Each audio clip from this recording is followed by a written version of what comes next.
Today we're talking to Nina Sankovitch, author of the memoir Tolstoy and the Purple Chair.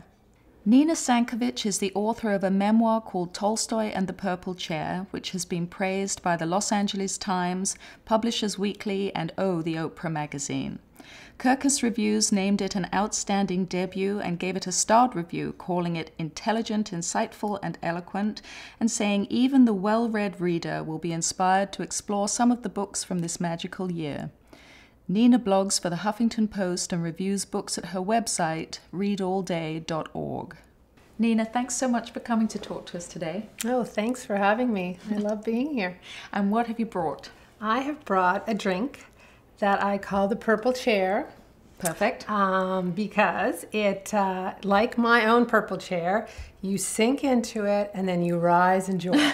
Because we have a little bit of a bubbly, little Prosecco, a pink Rosato Prosecco. Lovely. We have this killer drink called Hypnotic. I've never seen that before. Well, what's funny is I went into the liquor store to ask for it, and I said, "Do you have Hypnotique?" And he said, "I'm out of Hypnotic." I thought, Fair not the enough. store for me. So we put those into our champagne glasses. Yep. First, a little bit of the Hypnotique, as I like to call it.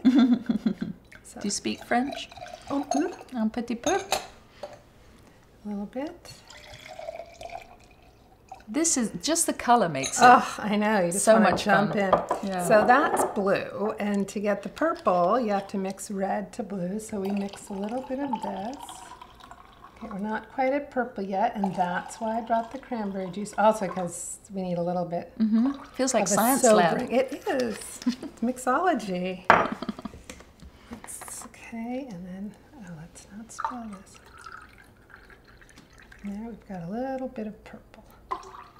Have you ever sat in your purple chair and drunk this?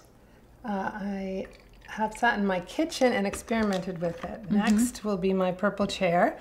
I have a purple chair on your drink. Oh, how perfect. Thank you. And I have a book on my drink. So cheers. Cheers. Chin chin.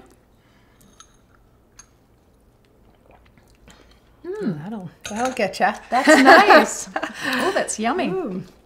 Delicious. Okay, so tell us a little bit about the memoir and how it came about. Well, Tolstoy and the Purple Chair came about because I spent a year of my life turning to books to overcome a terrible sorrow. My sister, my oldest sister, Anne-Marie, died in 2005 of bile duct cancer, which is a very fast-moving cancer. So she was diagnosed in January, and she died in May of that year. And for the first 3 years after she died, I really was incapable of figuring out my life, figuring out what to do. And instead of taking intelligent steps of dealing with my grief and connecting with people who could help me and reaching out to others, I instead filled my life with stuff to do. So those are all the standard pieces of advice that people get. Well, it's what I came to realize through my year of reading, because that's what I ended up doing. I ended up turning to books for answers on how to deal with my grief. Instead of volunteering for PTA and doing everything anyone asked for me and keeping busy, busy, busy, I realized I needed to slow down, sit back, and really focus on my sister, whom I had lost, and myself, and what I wanted with my life. And books helped me to do that. And books showed me that what you need to do in suffering a terrible sorrow is reach out to other people, Right. who've also had something in their life happen that has really knocked them over for a loop. It can be Any kind of loss, any kind of disappointment. And what I realized in my year of reading, because of all the different books that I was reading, is that there are stages, but it's not the stages they tell you in the sort of how-to books.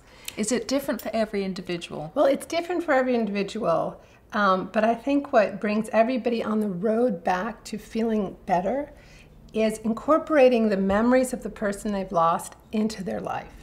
So you're not pushing that memory aside, because when someone you love dies, your first reaction is, I can't think about them.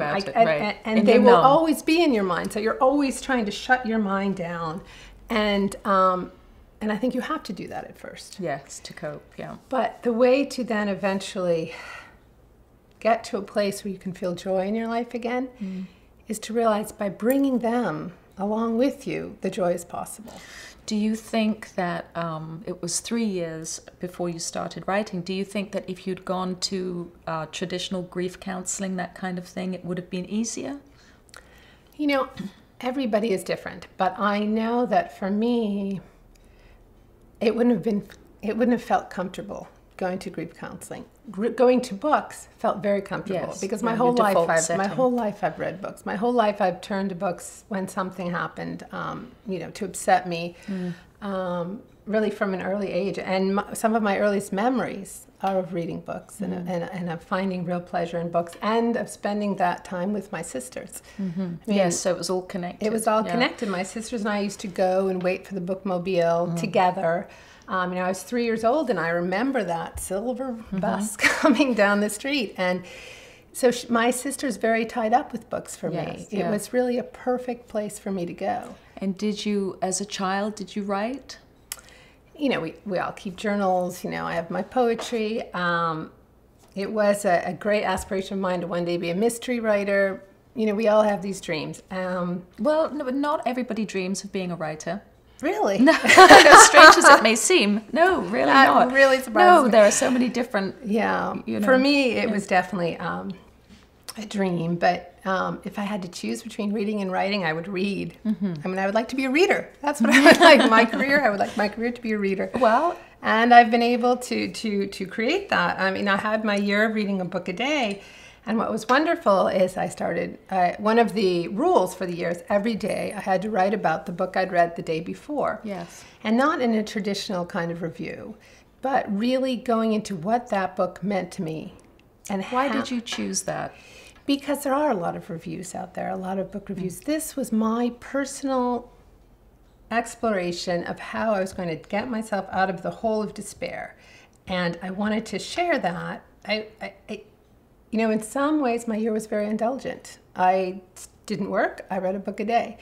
In order to counter my own guilt over that indulgence. 4 children and, you know, so not that you didn't work outside the home, but you were you were very busy still. But I wanted to give something back as part of my year of reading. And I felt the reviews could be my way of both having discipline, because I'd have to write every day, and also of giving something back, of sharing the books that I loved. So sort of legitimizing the time you were taking for yourself.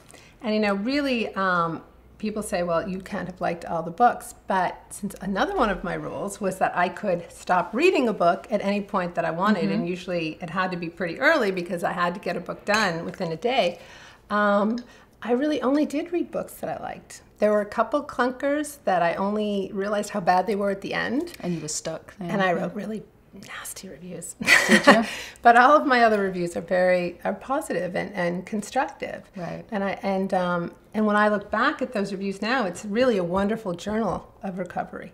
So it was 3 years until the point that you decided to read the book a day. Right. And then it was another year.